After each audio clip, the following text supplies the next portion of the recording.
दोस्तों आज हम क्लास 10th के बीटीबीसी मैथ 1.1 के क्वेश्चन नंबर 4 बता रहे हैं, जो इस प्रकार है। बोल रहा है कि क्वेश्चन यूक्लिड विभाजन परिमेका का प्रयोग करके दर्शाइए कि किसी धनात्मक पूर्णांक का वर्ग, यानी कि हमको ये वर्ग निकालना है स्क्वायर, किसी पूर्णांक m के लिए 3m या 3m+1 के रूप का होता है। मतलब हमको 3m और 3m के +1 के रूप में लाना है। तो हम पहले लिखेंगे कि माना कि a एक धनात्मक पूर्णांक है, हम a को धनात्मक पूर्णांक मान लिए, जहां b के मान हम 3 मान लिए। हमको 3 से कम रखना है r का मान, यानी कि r बराबर हम रखेंगे 0, 1, 2।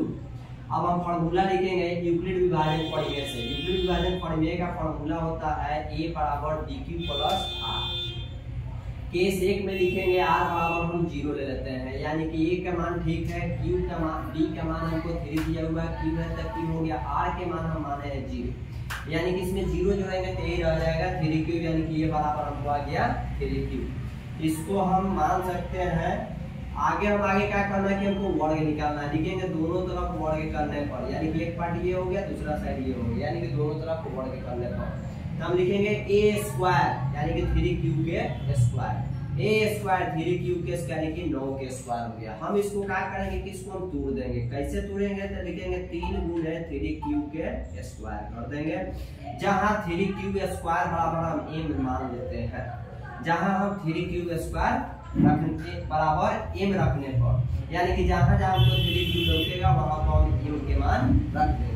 यानी कि a स्क्वायर 3 है तो 3 हो गया, इस तरह के मान हम क्या माने हैं, m माने, यानी कि हमारा पहला समीकरण हो गया।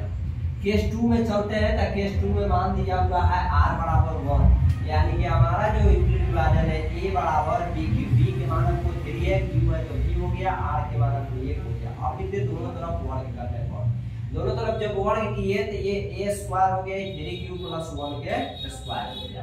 अब a स्क्वायर के स्क्वायर, इसको a + b के होल स्क्वायर लिख देते हैं, a + b का होल स्क्वायर, यानी कि a square + b square + 2ab। आगे हम बताते हैं कि a square + b square + 2ab, यानी कि 3q × 1।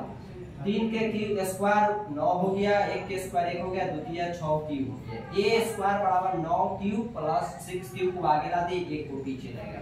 अब हम इन दोनों में से 3 को कॉमन ले लेते हैं, तो जब 3 बाहर निकल जाता है तो 3q स्क्वायर बच जाता है + 2q बच जाता है +1, जहां 3q स्क्वायर + 2q बराबर हम m रखेंगे, यानी कि हमको जहां जहां ये लौकेगा वहां वहां हम इसके मान पर क्या रखेंगे, m रखेंगे। ये हमारा दूसरा समीकरण है।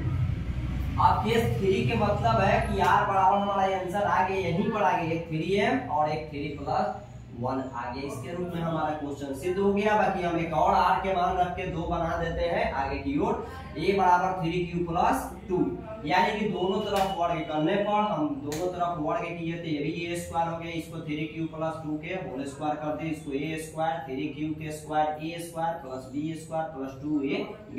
1 के स्क्वायर 3 के स्क्वायर 9, 2 दूनी 4 हो गया, द्वितीय 6, 6 दूनी 12q, a स्क्वायर 9 के q स्क्वायर + 12q आगे करते हैं, 4 को 2 के 3 जोड़ 1 कर दिया। इसमें से क्या किया कि a स्क्वायर, तीनों में से हम 3 को कॉमन ले लिए तो 3 बाहर निकल गया, बच गया इसमें से 3q स्क्वायर, इसमें से बच गया 4q, इसमें से बच गया 1। अब प्लस में ये जो बचा हुआ है 1, इसको हम ऐसे ही लिख दिए, यहाँ पर हमारा 1 है, यहाँ पर हमारा 1 है। तो जहां हम मान लिए जाता 3q + q 4q + n, तो हम m रख दिए, यानी कि इतना के जगह पर हम m मान रख दिए। तो हम लिखे 3q, इतना के जगह पे m रख दिए +1, यानी कि हमारा हो गया तीसरा समीकरण। अतः किसी भी धनात्मक पूर्णांक का वर्ग इसको लिखेंगे वर्ग, ये हमारा वर्ग हो गया। वर्ग 3m, 3m + 1 के रूप का होता है। यही हमारा सॉल्व हुआ। थैंक्स। अगले वीडियो में हम फिर मिलेंगे। थैंक्स।